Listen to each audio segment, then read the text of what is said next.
네, 안녕하세요. 미국 주식 읽어주는 여자 주식 누나입니다.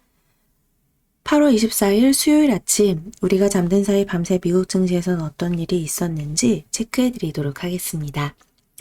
이날 뉴욕 증시는 잭슨홀 미팅을 앞두고 페드의 공격적 긴축 우려가 지속되면서 3대 지수 모두 하락세를 이어갔습니다. 다우지수 마이너스 0.47% 하락을 했고 S&P 500 지수 마이너스 0.22%, 그리고 기술주 중심의 나스닥 지수는 그냥 약보합에서 마감이 되었습니다. 오는 25일 잭슨홀 미팅을 앞두고 페드의 공격적인 금리 인상에 대한 우려가 지속되면서 증시의 부담으로 작용이 되었는데요. 7월 FOMC 정례회의 의사록을 통해 페드의 긴축 의지가 재확인되고 매파 인사들의 발언이 이어지고 있는 가운데 26일로 예정된 제롬 파월 페드 의장의 잭슨홀 미팅 연설에 관심이 집중되고 있습니다. 시장에서는 파월 의장이 긴축에 대한 의지를 밝히는 등 매파적 성향을 보일 것이라는 우려가 커지고 있습니다. 시카고 상품거래소 패드워치에 따르면 연방기금 금리선물 시장에서 페드가 9월 회의에서 금리를 0.75%포인트 인상할 가능성은 52.5%를 나타냈습니다. 또 글로벌 경기 침체 우려가 지속되고 있는 점도 증시의 부담으로 작용이 되고 있습니다. 유럽의 에너지 위기가 커지면서 유럽 경기에 대한 전망이 악화되고 있는 가운데 S&P 글로벌의 서비스와 제조업을 합친 유로존의 합성 구매관리자 지수는 8월에 49.2를 기록하며 전월 49.9보다 하락했습니다. 이는 18개월 만에 최저치로 위축 국면을 이어갔습니다. 유로존 제조업 PMI는 3개월 연속 하락해 49.7을 기록했고 50을 밑돌았습니다. 서비스 PMI는 50을 웃도는 50.2를 기록했으나 7개월 만에 최저 수준을 경신했죠. 미 경제 지표도 부진한 모습입니다. S&P 글로벌이 발표한 8월 미국 서비스업 구매 관리자 지수 예비치는 44.1로 전월 47.3에서 또 하락했습니다. 이는 27개월 만에 최저치입니다. 위축세를 보이고 있음을 시사했습니다. 미 상무부가 발표한 7월 신규 주택 판매는 전월 대비 12.6% 줄어든 연율 51만 1천 채로 집계됐습니다.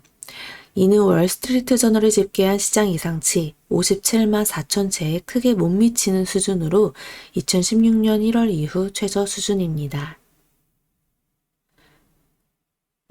그리고 국제유가도 체크를 해보겠습니다.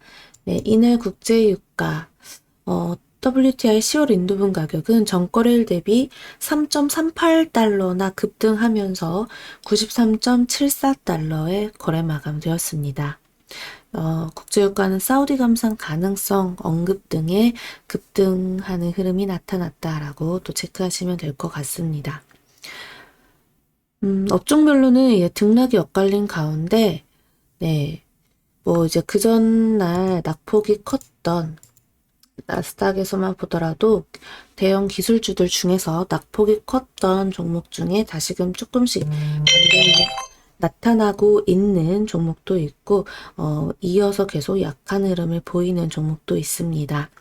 테슬라 같은 경우는 그래도 플러스 2.26% 상승 반등 나와주면서 좀 견고한 모습을 다른 종목들에 비해서 좀 빠르게 보여줬고요. 엔비디아도 플러스 0.86%, 아마존 플러스 0.3% 이렇게 상승한 반면에 다른 대형 기술주들은 좀 엇갈린 모습이었죠. 또 하락세를 계속 보이고 있습니다. 그리고 준비디오 같이 이렇게 좀 특징적인 종목이 있는데요.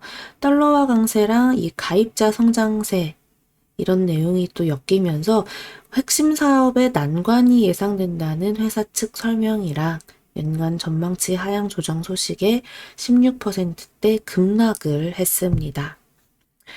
또 트위터 같은 경우도 이렇게 큰 폭으로 좀 하락을 했는데 전 보안 책임자가 미 증권거래위원회 등의 트위터의 비위 사실을 고발했다는 폭로가 나온 가운데 7%대 큰 폭으로 하락했습니다. 반면에 또 이렇게 상승하는 종목도 있었는데요. 팔로알토 네트워크스가 시장 예상을 상회하는 실적을 달성할 것이다라는 전망치를 내놓으면서 12%대 급등하는 모습이 나타났습니다. 게다가 또 국제유가가 급등하면서 뭐 관련된 이 에너지 관련주 석유주들 있죠. 엑슨모빌, 쉐브론, BP 모두 마라톤 오일도 모두 다 크게 3, 4%대 상승을 했다. 이렇게 보시면 되겠고요.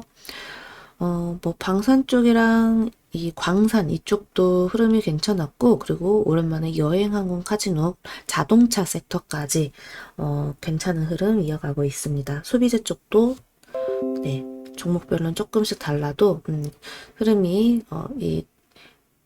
여기서 반등이 좀 지수가 좀 지지부진했던 데에 비해서 비교적 강한 섹터였다라는 거 체크하시면 되겠고, 우리나라 시장도 보면은 그렇잖아요. 어제 지수는 엄청나게 지지부진했지만 이 와중에도 강했던 섹터는 있습니다. 뭐 조선 섹터라든가 또 아니면 2차 전지 섹터라든가 이런 식으로 계속 종목차별 장세는 이어질 거니까 열심히 공부하시는 분들은 챙겨가실 수 있을 거지만 사실상 쉬운 장은 아니다.